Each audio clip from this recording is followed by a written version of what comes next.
Hello everyone, कैसे हैं आप सभी। आई होप यू आप सभी ठीक होंगे। मैं विजू चौधरी स्वागत करता हूं आपका इंडियन रोजगार यूट्यूब चैनल पर। स्टैटिक जीके के इस पार्ट के अंदर अपने बात करने वाले हैं स्टैटिक जीके के most important question, mix most important क्वेश्चनों के बारे में जो बात करने वाले हैं। तो इसके अंदर जो क्वेश्चन पूछे जाएंगे वो आपको है जो एनडीए, नेवी, एयरफोर्स और एनटीपीसी, एसएससी अलग अलग जो कंपटीशन एग्जाम है उनके लिए आपके लिए बहुत ही महत्वपूर्ण होने वाले हैं। खासतौर से एमआर के अंदर ये क्वेश्चन है बहुत बार पूछे गए हैं और आगे भी पूछे जाएंगे, मुझे पूरा विश्वास है, क्योंकि उसके अंदर जो प्रीवियस एग्जाम के अंदर जो क्वेश्चन पूछे जाते हैं वही क्वेश्चन है रिपीट आगे एग्जाम के अंदर होते रहते हैं। तो एमआर के अंदर आपको इस वीडियो के अंदर से बहुत से क्वेश्चन आपको यहाँ पर मिलेंगे और बाकी जो भर्तियां हैं उनके अंदर भी आपको स्टैटिक जीके के बहुत से क्वेश्चन है जो आपको यहाँ से देखने को मिलेंगे। अपना पहला क्वेश्चन क्या देखते हैं। पहला क्वेश्चन ये दे रखा आपकी स्क्रीन पर। विश्व में रबड़ का सबसे बड़ा उत्पादक देश कौन सा है। Which country is the largest producer of the rubber in the world. तो करेक्ट आंसर क्या होगा, थाईलैंड, भारत, अमेरिका या फिर नन ऑफ दीज। तो विश्व में रबड़ का सबसे बड़ा उत्पादक देश कौन सा है, लार्जेस्ट प्रोड्यूसर कंट्री कौन सी है वो थाईलैंड है। तो ए ऑप्शन अपना इसका सही आंसर हो जाएगा। अब देखो थाईलैंड है, थाईलैंड की राजधानी क्या है, बैंकॉक। थाईलैंड की राजधानी क्या है, बैंकॉक। तो आपको एक क्वेश्चन से रिलेटेड बहुत से क्वेश्चन आपको यहाँ पर क्लियर होने वाले हैं, तो वीडियो को स्किप मत करना और पूरा लास्ट तक वीडियो को देखना। अब देखो यहाँ पर दे रखा है भारत, बी ऑप्शन के अंदर दे रखा है भारत। यहाँ पर अपने बात किसके अंदर हो रही है, सबसे बड़ा उत्पादक यानी कि प्रथम कौन है। तो सबसे बड़ा उत्पादक या सबसे ज़्यादा उत्पादन किस देश में किया जाता है रबड़ का, थाईलैंड के अंदर किया जाता है। और सबसे बड़ा उत्पादक देश कौन सा है, थाईलैंड है। भारत के अंदर किन किन चीज़ों का सबसे ज़्यादा उत्पादन किया जाता है, जिसकी इसके अंदर क्या है, फर्स्ट रैंक है। भारत की किन किन चीज़ों के उत्पादन के अंदर उत्पादक के अंदर फर्स्ट रैंकिंग है, देखो कौन कौन से हैं वो। एक नंबर से स्टार्ट करते हैं। अपना पहला एक नंबर है जूट का उत्पादन। जूट के उत्पादन में भारत का फर्स्ट स्थान है। दूसरा देखो दूध उत्पादन, यानी कि दूध के उत्पादन में भी भारत का कौन सा है, फर्स्ट रैंकिंग है, सबसे ज़्यादा उत्पादन है वो भारत के अंदर किया जाता है। तीसरा है दालों का उत्पादन में भारत सबसे ज़्यादा है, जो भारत के अंदर सबसे ज़्यादा है वो दालों का उत्पादन किया जाता है पूरे विश्व के अंदर, यानी कि उसके अंदर फर्स्ट रैंकिंग है। 4 नंबर देखो क्या है, अदरक। अदरक के उत्पादन में भारत क्या है, फर्स्ट रैंकिंग है। जूट के उत्पादन में फर्स्ट रैंकिंग है, दूध के उत्पादन में फर्स्ट रैंकिंग है, दाल के उत्पादन में फर्स्ट रैंकिंग है और अदरक के उत्पादन में भी फर्स्ट रैंकिंग है। तो जूट, दूध, दाल और अदरक चारों को याद कर लेना। इन चारों के उत्पादन में भारत की क्या है, फर्स्ट रैंकिंग है, वर्ल्ड लेवल पर है जो इसकी फर्स्ट रैंकिंग है। नेक्स्ट क्वेश्चन देखो, भारतीय राष्ट्रपति राज्यसभा में कितने सदस्य मनोनीत कर सकता है। How many member does the Indian president nominate to the Rajya Sabha. Rajya Sabha के अंदर है जो भारत का राष्ट्रपति है वो कितने सदस्य मनोनीत कर सकता है, 15, 16, 12 या फिर 14। करेक्ट आंसर क्या हो जाएगा अपना इसका, 12। भारत का जो राष्ट्रपति है वो राज्यसभा के अंदर है जो 12 सदस्य मनोनीत कर सकता है। अब देखो इसके 3 पार्ट होते हैं। संसद के 3 पार्ट कौन कौन से होते हैं, संसद के 3 पार्ट होते हैं। एक तो कौन होता है, एक होता है राज्यसभा, दूसरा होता है लोकसभा, तीसरा कौन होता है, प्रेसिडेंट। राज्यसभा, लोकसभा, प्रेसिडेंट, ये तीनों क्या होते हैं, संसद के क्या है 3 भाग होते हैं। अब राज्यसभा के अंदर कितने सदस्य होते हैं, टोटल इसके अंदर कितने सदस्य होते हैं ये देखो। वर्तमान के अंदर कितने सदस्य, पहले ये देख लो वर्तमान के अंदर है जो राज्यसभा के अंदर कितने सदस्य हैं। वर्तमान की अगर बात करें तो वर्तमान के अंदर है जो राज्यसभा में 245 सदस्य हैं, जिनमें से क्या है 12 है जो राष्ट्रपति के द्वारा नॉमिनेट किए गए, राष्ट्रपति के द्वारा है क्या वो मनोनीत किए हुए हैं। तो इसके अंदर से घटा देना तो कितने बच जाएंगे, 233 व्यक्ति है वो क्या है, इलेक्टेड, यानी कि चुनावों के द्वारा वो राज्यसभा के अंदर पहुंचे हैं। 233 तो इलेक्टेड है, चुनावों के द्वारा यहाँ पर पहुंचे, और 12 है वो राष्ट्रपति के द्वारा मनोनीत किए गए हैं। अब देखो कि राज्यसभा का सभापति कौन होता है, वो कौन होता है, राज्यसभा का जो सभापति होता है, राज्यसभा का जो सभापति होता है वो कौन होता है, उपराष्ट्रपति होता है। राज्यसभा का जो सभापति होता है वो कौन होता है, उपराष्ट्रपति होता है। राज्यसभा के जो सदस्य होते हैं, राज्यसभा के जो मेंबर होते हैं उनका कार्यकाल है जो कितना होता है, 6 वर्ष का होता है। राज्यसभा क्या है, राज्यसभा का कार्यकाल, राज्यसभा का कोई कार्यकाल नहीं है। जिस प्रकार अगर लोकसभा की बात करें तो लोकसभा का कार्यकाल क्या है, 5 वर्ष होता है। 5 वर्षों के बाद दोबारा लोकसभा के चुनाव होते हैं। लेकिन जो राज्यसभा होता है उसका कोई कार्यकाल नहीं होता है, वो अनिश्चितकालीन तक चलता है, उसका कोई काल नहीं होता, उसका कोई समय नहीं होता। बल्कि उसके अंदर जो सदस्य क्या होते हैं, जो सदस्य उसके अंदर काम कर रहे होते हैं, उसके अंदर जो सदस्य काम कर रहे हैं उनका कार्यकाल कितना होता है, उनका कार्यकाल है वो 6 वर्ष तक होता है। प्रत्येक वर्ष उनकी क्या है जो 1 सदस्य हैं वो क्या है लगातार रिटायर होते रहते हैं। और राज्यसभा का सदस्य बनने के लिए न्यूनतम आयु कितनी होनी चाहिए, 30 वर्ष होनी चाहिए। राज्यसभा क्या एक स्थायी सदन है, यह कभी है जो भंग नहीं होता है। तो अगला क्वेश्चन अपने देखते हैं। बहुत सी बातें आपको राज्यसभा से रिलेटेड मैंने बता दी हैं। नेक्स्ट क्वेश्चन देखो, गोवा कब आज़ाद हुआ था? When did Goa become independent? Goa कब आज़ाद हुआ था? 1971 के अंदर, 1961 के अंदर, 1951 के अंदर, none of these. Correct answer क्या हो जाएगा अपना इसका? 1961। 1961 यानी कि बी ऑप्शन हो जाएगा। 1961 के अंदर है जो गोवा वो आज़ाद हुआ था। आपको कमेंट करके बताना है 1961 के अंदर गोवा किन से आज़ाद हुआ था, गोवा को आज़ाद किसने किया, या फिर गोवा पर किसका अधिकार था, ये आपको बताना है। ठीक है, एक क्वेश्चन आपका ये होगा। बहुत से क्वेश्चन आपको कमेंट के अंदर आपको इसके रिप्लाई देने हैं, तो पूरा वीडियो देखना, स्किप मत करना। पहला क्वेश्चन हो गया, गोवा के ऊपर किसका अधिकार था, जिन्होंने उसको आज़ाद किया था, गोवा के ऊपर किसका अधिकार था, ये आपको बताना है। दूसरा बताना है गोवा किस नदी के किनारे स्थित है, गोवा किस नदी के किनारे स्थित है, ये आपको बताना है। गोवा की राजधानी क्या है? गोवा की राजधानी है पणजी। क्या है गोवा की राजधानी? गोवा की जो राजधानी है वो क्या है? गोवा की राजधानी है पणजी। उसकी कैपिटल क्या है? पणजी है। ठीक है, और इसके बाद देखो वहाँ के गवर्नर कौन है, ये आपको बताना है। और वहाँ पर एक हाई कोर्ट है, कौन सा हाई कोर्ट है? वहाँ पर बॉम्बे हाई कोर्ट है। गवर्नर कौन है आपको ये भी बता देना है। मैं चलो गवर्नर आपको मैं बता देता हूँ कौन है वहाँ पर। भगत सिंह कोश्यारी है जो वहाँ पर क्या है? गवर्नर, यानी कि वहाँ के राज्यपाल है। गोवा के अंदर क्या है? बॉम्बे हाई कोर्ट है वो उनका। ठीक है, और जीआई टैग है वहाँ पर। क्या है? एक जीआई टैग वाली वस्तु भी है। कौन सी है जीआई टैग वाली वस्तु? वहाँ की एक जीआई टैग वाली वस्तु है, कौन सी है? फेनी। खेनी नहीं है, फेनी, फेनी है ये जीआई टैग वाली वहाँ की क्या एक वस्तु है। ठीक है, तो इन चीज़ों क्या नोट कर लेना। जीआई टैग वाली वस्तु है वहाँ की एक फेनी। अब देखते हैं अपना अगला क्वेश्चन। अगला क्वेश्चन देखो क्या देर का है अपनी। मिस वर्ल्ड बनने वाली पहली भारतीय महिला कौन थी? Who was the first Indian women to become Miss World? Miss World बनने वाली प्रथम भारतीय महिला कौन थी? मैंने आपको जो फर्स्ट इन इंडिया उसके अंदर बताया था, कौन थी? रीता फारिया। तो बी ऑप्शन अपना इसका सही आंसर हो जाएगा। रीता फारिया जो फर्स्ट मिस वर्ल्ड बनने वाली भारत की पहली महिला थी। इसके बाद ये बताओ कि जो टोनी एनसीए ये कौन है? टोनी एनसीए कौन है? ये 2019 के अंदर है जो मिस वर्ल्ड बनी थी। टोनी एनसीए ये 2019 के अंदर क्या है?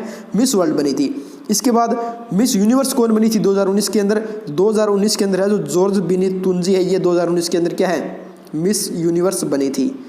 ये मिस वर्ल्ड बनी थी और ये मिस यूनिवर्स है जो 2019 के अंदर बनी थी। तो इस चीज़ को नोट कर लेना। नेक्स्ट क्वेश्चन देखो, गांधी जी द्वारा शून्य अवज्ञा आंदोलन कब शुरू किया गया था? When was the civil disobedience movement started by Gandhi ji? Gandhi ji के द्वारा शून्य अवज्ञा आंदोलन कब स्टार्ट किया गया था? 15 मार्च 1930, 12 अप्रैल 1930, 15 अप्रैल 1930, 12 मार्च 1930। करेक्ट आंसर क्या हो जाएगा? करेक्ट आंसर क्या हो जाएगा? गांधी जी द्वारा शून्य अवज्ञा आंदोलन की शुरुआत कब की गई थी? इसका सही आंसर हो जाएगा 12 मार्च 1930। तो डी ऑप्शन अपने इसका सही आंसर हो जाएगा। गांधी जी के द्वारा जो शून्य अवज्ञा आंदोलन स्टार्ट किया गया था, इसके अंदर उन्होंने क्या दांडी मार्च स्टार्ट किया था। क्या स्टार्ट किया था? दांडी मार्च स्टार्ट किया था। कहाँ से क्या किया था? ये साबरमती आश्रम से लेकर कहाँ तक किया था? जो दांडी आश्रम बनाया गया था, जो दांडी हॉस्टल था, वहाँ तक इन्होंने जो दांडी मार्च है वो स्टार्ट किया गया था। इसके अंदर कितने सदस्य शामिल थे? इसके अंदर है जो दांडी मार्च किया था, इसके अंदर उनके साथ है जो 72 सदस्य वो इनके साथ है वो शामिल थे। तो अगला क्वेश्चन देखो, तो शून्य अवज्ञा आंदोलन कब स्टार्ट किया गया था? 12 मार्च 1930 को। अगला क्वेश्चन, लेंस की शक्ति क्या होती है? What is the power of lens? Lens की शक्ति क्या होती है?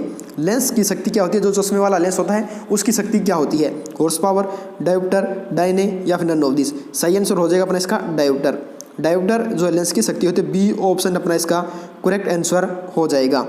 अगला क्वेश्चन देखो, तेल और प्राकृतिक गैस आयोग मुख्यालय की स्थापना कहाँ हुई थी? Where was the Oil and Natural Gas Commission headquarters established? यानी कि जो तेल और प्राकृतिक गैस आयोग की मुख्यालय है वो उसकी स्थापना कहाँ हुई थी? कहाँ हुई थी? उसकी स्थापना हुई थी उत्तराखंड की राजधानी क्या है? देहरादून। तो देहरादून के अंदर हुई थी। और देहरादून किसकी राजधानी है? उत्तराखंड। इसे यूके से भी लिखते हैं तो उत्तराखंड हो गया। ठीक है, अब देखो इसकी स्थापना कब हुई थी? इसकी स्थापना कब हुई थी? उत्तराखंड के अंदर जो प्राकृतिक तेल और प्राकृतिक गैस आयोग मुख्यालय, इसकी स्थापना कब हुई थी? 1956 के अंदर है जो इसकी स्थापना है वो हुई थी। अब इसके सीईओ कौन है? वर्तमान के अंदर इसके सीईओ कौन है? ये देख लो, शशि शंकर है जो इसके वर्तमान के अंदर है जो सीईओ है।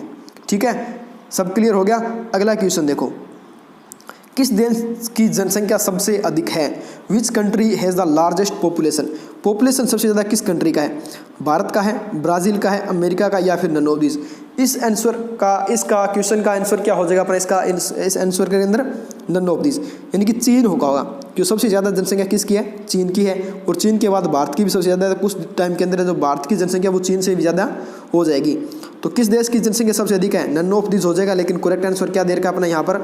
नन ऑफ दिस हो जाएगा, क्यों चीन इसके अंदर नहीं दे रखा है। वैसे अपना आंसर क्या हो जाएगा? चीन अपना इसका करेक्ट आंसर हो जाएगा। अगला क्वेश्चन देखो, दुनिया की सबसे लंबी नदी कौन सी है?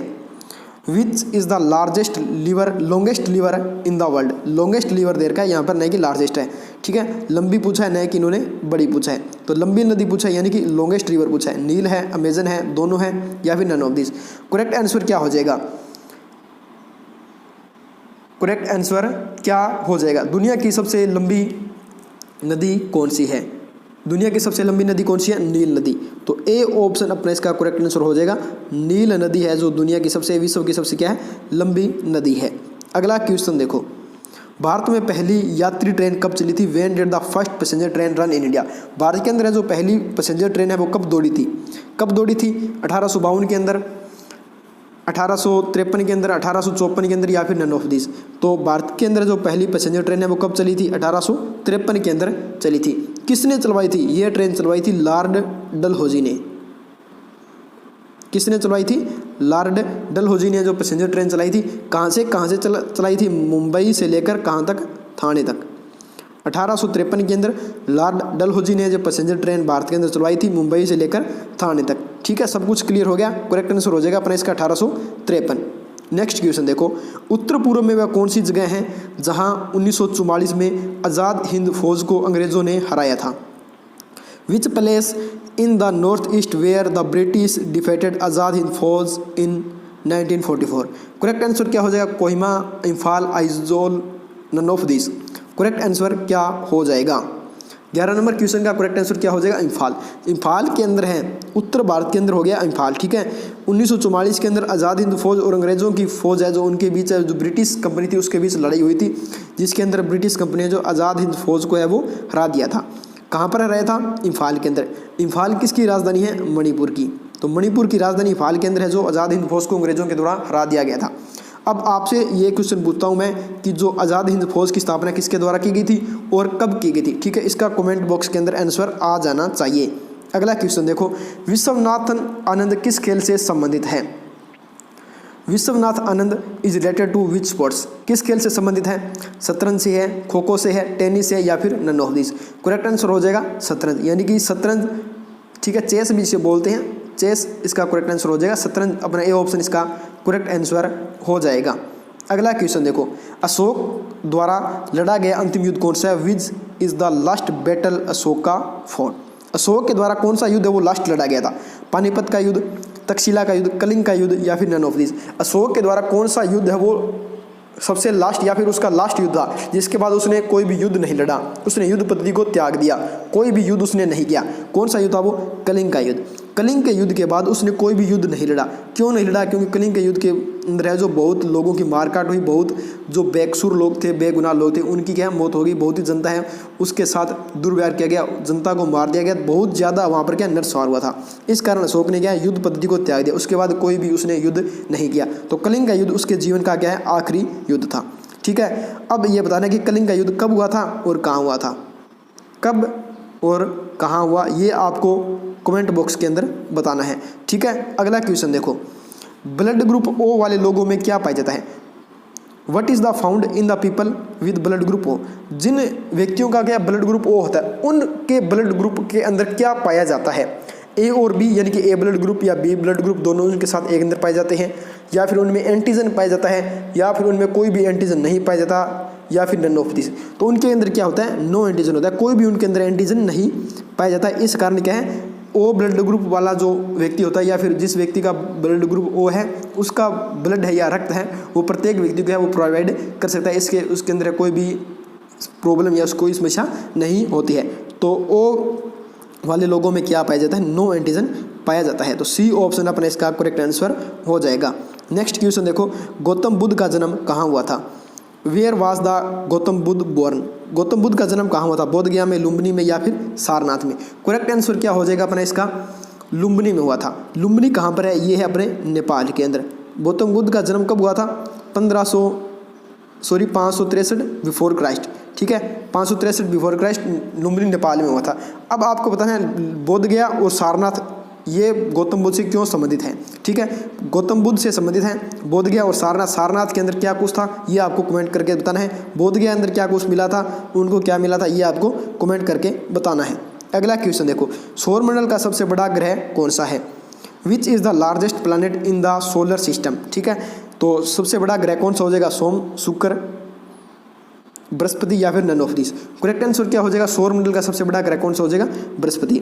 बृहस्पति है जो सौरमंडल का है जो सबसे बड़ा, सोलर सिस्टम का सबसे बड़ा है जो लार्जेस्ट प्लैनेट है, ठीक है, सी ऑप्शन बृहस्पति अपना करेक्ट आंसर हो जाएगा। अगला क्वेश्चन, कौन संसद का भाग नहीं होता? पीछे वाला एक क्वेश्चन किया था मैंने, आपको पूरी डिटेल संसद के बारे में बता दी कि राज्यसभा, राष्ट्रपति और लोकसभा ये क्या होते हैं? संसद के 3 पार्ट होते हैं जो कंपलसरी होते हैं। ये संसद के 3 पार्ट होते हैं। मुख्य न्यायाधीश होता है वो इसका भाग नहीं होता, तो अपना डी ऑप्शन इसका सही हो जाएगा। संसद का कौन भाग नहीं होता? मुख्य न्यायाधीश है वो संसद का भाग नहीं होता। Who is not a part of parliament, तो कौन सा हो जाएगा? चीफ जस्टिस अपना इसका सही आंसर हो जाएगा। चीफ जस्टिस है वो पार्ट इसका नहीं होता है। अगला क्वेश्चन देखो, चिल्का झील किस राज्य में स्थित है? चिल्का झील किस राज्य में स्थित है? In which is state the Chilka lake located? Chilka झील किस राज्य में स्थित है? किस राज्य में है? गुजरात में है, राजस्थान में है, महाराष्ट्र में या फिर उड़ीसा में? करेक्ट आंसर हो जाएगा अपना इसका डी ऑप्शन। चिल्का झील है वो कहाँ पर है? उड़ीसा के अंदर है, ठीक है। उड़ीसा के अंदर क्या है? उड़ीसा के अंदर 2-3 बात और है। एक यहाँ तो क्या है, कोणार्क मंदिर है। कौन सा मंदिर है वहाँ पर? कोणार्क मंदिर, ठीक है, ये कहाँ पर है? उड़ीसा के अंदर है। इसके बाद क्या यहाँ पर है? सिमलीपाल यहाँ पर एक उद्यान है। क्या है? एक सिमलीपाल यहाँ पर एक उद्यान भी है। सिमलीपाल यहाँ पर एक उद्यान भी है। और यहाँ पर है क्या है? जगन्नाथपुरी की है वो यात्रा यहाँ पर जो निकाली जाती है, ठीक है। तीनों बात यहाँ पर इसको नोट कर लेना। तो चिल्का झील किस राज्य में स्थित है? उड़ीसा के अंदर है। सही आंसर अपना हो जाएगा डी ऑप्शन उड़ीसा। अगला क्वेश्चन देखो, मिजोरम की राजधानी क्या है? What is the capital of Mizoram? Mizoram की राजधानी क्या है आपको बताना है। ऑप्शन दे रखे हैं आपके सामने, Dispur, Kohima, Imphal, none of these. आपको बताना है 3 ऑप्शन आपके सामने दे रखे हैं, इनमें से कोई राजधानी है या फिर नहीं है, तो नन ऑफ दीज हो जाएगा, क्योंकि यहाँ पर जो मिजोरम की राजधानी नहीं दे रखी। मिजोरम की राजधानी नन ऑफ दीज हो जाएगा। क्या बोलते हैं उसको? आइजोल भी उसको बोलते हैं, ठीक है। और कहीं जगह क्या लिखा था? आइजवोल भी, इस प्रकार से उसे लिखा आता है। कुछ जगह इसको आइजोल भी बोलते हैं, जैसे अपने बोलते हैं तो उसको आइजोल भी बोलते हैं। तो इस प्रकार से आपको यहाँ पर डिफरेंट अलग अलग बुक्स के अंदर लिखा मिल जाएगा, तो नन ऑफ दिस हो जाएगा। आपको बताना है दिसपुर किसकी राजधानी है, इम्फाल किसकी राजधानी है, कोहिमा किसकी राजधानी है। ये क्वेश्चन है जो क्या है, जो एमआर वाले थे उनके लिए बहुत बार इंपॉर्टेंट है, क्योंकि एमआर के एग्जाम के अंदर ये क्वेश्चन है जो बहुत बार है जो पूछा जा चुका है और आगे भी पूछा जा सकता है, ठीक है। अगला क्वेश्चन देखो, बिहू किस राज्य का पारंपरिक नृत्य है? Bihu is the traditional dance of which state? किस राज्य का है? गुजरात का है, असम का है, महाराष्ट्र का है या फिर none of this? Correct answer क्या हो जाएगा? बिहू है जो किस राज्य का पारंपरिक नृत्य है? असम का। असम की राजधानी क्या है? दिसपुर है, ठीक है। बी ऑप्शन असम अपने इसका करेक्ट आंसर हो जाएगा। अगला क्वेश्चन देखो, लंदन किस नदी के तट पर स्थित है? London is situated on the banks of which river? किस नदी के किनारे या किस नदी के तट पर है जो लंदन स्थित है? अमेजन के किनारे है, नील नदी के किनारे है, थेमस के किनारे है या फिर नन ऑफ दिस? तो करेक्ट आंसर हो जाएगा थेमस नदी। जो थेमस नदी है इस नदी के तट पर है जो कौन सा शहर स्थित है? लंदन शहर स्थित है। तो सी ऑप्शन थेम्स नदी अपना इसका करेक्ट आंसर हो जाएगा। नेक्स्ट क्वेश्चन देखो, जापान की मुद्रा क्या है? What is the name of currency of Japan? Japan की मुद्रा का नाम क्या है? पौंड है, रूबल है, येन है या फिर नन ऑफ दिस? तो जापान की मुद्रा का नाम क्या है? येन, ठीक है। तो सी ऑप्शन इसका सही आंसर हो जाएगा। और जापान की राजधानी क्या है? ये आपको हो जाएगी टोक्यो। जापान की राजधानी क्या है? टोक्यो। अब ठीक है, ये बताना आपको पौंड और रूबल किस देश की करेंसी है, ठीक है। पौंड और रूबल किस देश की करेंसी है? आपको कमेंट बॉक्स के अंदर इसका आंसर मेरे पास आ जाना चाहिए, ठीक है। आपको ये दोनों काम करने हैं। अगला क्वेश्चन देखो, डेनमार्क की राजधानी क्या है? डेनमार्क की राजधानी क्या है? Copenhagen, Tokyo, Canberra? What is the capital of Denmark? Denmark की राजधानी क्या है? डेनमार्क की राजधानी क्या है? ए ऑप्शन सही हो जाएगा। कोपेनहेगन है वो क्या है? डेनमार्क की कैपिटल है, ठीक है। यहाँ की मुद्रा क्या है? यहाँ की करेंसी की बात करें तो यहाँ की करेंसी क्या है? करेंसी देख लो, यहाँ की क्या है? डेनिश क्रोन, डेनिश क्रोन है जो यहाँ की डेनमार्क की क्या है करेंसी है, यहाँ की क्या है मुद्रा है। ठीक है, अगला क्वेश्चन देखो, कनाडा की राजधानी क्या है? कनाडा की राजधानी क्या है? What is the capital of Canada? Canada की राजधानी क्या है? Wellington, Ottawa, Bogota. तो करेक्ट आंसर कौन सा हो जाएगा? कनाडा की राजधानी हो जाएगी अपनी ओटावा। तो बी ऑप्शन ओटावा अपना है जो कनाडा की राजधानी है। ठीक है, अब आपको ये बताना है वेलिंगटन किसकी राजधानी है, बोगाटो किसकी राजधानी है। ठीक है, कनाडा की मुद्रा क्या है? कनाडा की मुद्रा क्या है? कनाडा की मुद्रा क्या है? वेलिंगटन जिस देश की राजधानी है उसकी मुद्रा क्या है? बोगाटो जिस देश की राजधानी है उसकी मुद्रा क्या है? तीनों क्वेश्चन आपको इस क्वेश्चन से रिलेटेड है और आपको इसका आंसर देना है। आगे बढ़ते हैं अपने नेक्स्ट क्वेश्चन की तरफ। फ्रांस की मुद्रा का नाम क्या है? फ्रांस की मुद्रा का नाम क्या है? What is the name of the currency of France? France की मुद्रा का नाम क्या है? डेनिश क्रोन, यूरो, रुपया या फिर नन ऑफ दिस। तो करेक्ट आंसर क्या हो जाएगा? यूरो। फ्रांस की जो मुद्रा है उसका नाम क्या है? यूरो। और फ्रांस की राजधानी क्या है? पेरिस। तो बी ऑप्शन यूरो अपना इसका करेक्ट आंसर हो जाएगा। अगला क्वेश्चन देखो, राजीव गांधी के समाधि स्थल का नाम क्या है? What is the name of Rajiv Gandhi tomb? Rajiv Gandhi का जो समाधि स्थल है उसे किस नाम से जाना जाता है या फिर उसका नाम क्या है? वीर भूमि, शक्ति स्थल, राजघाट या फिर नन ऑफ दिस। तो करेक्ट आंसर क्या हो जाएगा अपना इसका? ए ऑप्शन हो जाएगा वीर भूमि। राजीव गांधी का समाधि स्थल है वो क्या है? उसको वीर भूमि नाम दिया गया, उसे वीर भूमि के नाम से जानते हैं। शक्ति स्थल और राजघाट किसका है? शक्ति स्थल और राजघाट किसका है? शक्ति स्थल तो है इंदिरा गांधी का। शक्ति स्थल किसका हो गया? इंदिरा गांधी का। और राजघाट किसका है? ये आप सभी को पता ही है, किसका है? महात्मा गांधी जी का। महात्मा गांधी का जो समाधि स्थल है उसको राजघाट कहते हैं, इंदिरा गांधी का जो समाधि स्थल है उसको शक्ति स्थल कहते हैं, राजीव गांधी का जो समाधि स्थल है उसको वीर भूमि कहते हैं। अगला क्वेश्चन देखो, चैत्य भूमि का संबंध किससे है? विद हुम इज चैत्य भूमि रिलेटेड? चैत्य भूमि का संबंध किससे है? जवाहरलाल नेहरू से, भीमराव अंबेडकर से, चौधरी चरण सिंह से, और डी ऑप्शन हो जाएगा नन ऑफ दिस। तो चैत्य भूमि का संबंध किससे है? बी आर अम्बेडकर से। चैत्य भूमि या फिर जिसका बी आर अम्बेडकर है, डॉक्टर भीमराव अंबेडकर, इनका समाधि स्थल कौन सा है? चैत्य भूमि है। जवाहरलाल नेहरू देखो ए ऑप्शन में दे रखा है जवाहरलाल नेहरू, और सी ऑप्शन में दे रखा है चौधरी चरण सिंह। ठीक है, पहले देख लेते हैं अपने जवाहरलाल नेहरू। जवाहरलाल नेहरू है, इनका जो समाधि स्थल है इसे किस नाम से जानते हैं या इसको क्या नाम दिया गया है? इनको नाम दिया गया शांतिवन। ठीक है, जवाहरलाल नेहरू का जो समाधि स्थल है उसे शांतिवन के नाम से जानते हैं। अब देखो चौधरी चरण सिंह, चौधरी चरण सिंह का जो समाधि स्थल है उसे किस नाम से जानते हैं? उसको जानते हैं किसान घाट के नाम से। किसके नाम से? किसान घाट के नाम से। तो एमआर के अंदर ये दोनों क्वेश्चन बहुत बार पूछे जा चुके हैं। अगला क्वेश्चन देखो, जगजीवन राम की समाधि स्थल का नाम क्या है? जगजीवन राम की समाधि का जो समाधि स्थल है उसका नाम क्या है? शांतिवन, समता स्थल, किसान घाट। शांतिवन मैंने आपको बता दिया पंडित जवाहरलाल नेहरू का है, किसान घाट आपको बता दिया चौधरी चरण सिंह का, एक ही बच गया समता स्थल। समता स्थल किसका है? जगजीवन राम का समाधि स्थल है। अगला क्वेश्चन देखो, जकार्ता किसकी राजधानी है? जकार्ता किसकी राजधानी है? किसकी राजधानी है? उत्तरी कोरिया के, सऊदी अरब के, इंडोनेशिया के। What is the capital of Jakarta? Jakarta की राजधानी क्या है? जकार्ता किसकी राजधानी? Whose capital is Jakarta. ठीक है, थोड़ा गलत बोल दिया मैंने, whose capital is Jakarta. Jakarta किसकी राजधानी है? किसकी राजधानी है? बी ऑप्शन इंडोनेशिया की। इंडोनेशिया की राजधानी क्या है? जकार्ता है। इंडोनेशिया की मुद्रा क्या है? कमेंट करके आ जानी चाहिए। ठीक है, इसका आंसर आ जाना चाहिए। लास्ट क्वेश्चन देखो, आनंद मठ पुस्तक के लेखक कौन है? Who is the author of the book Anand मठ?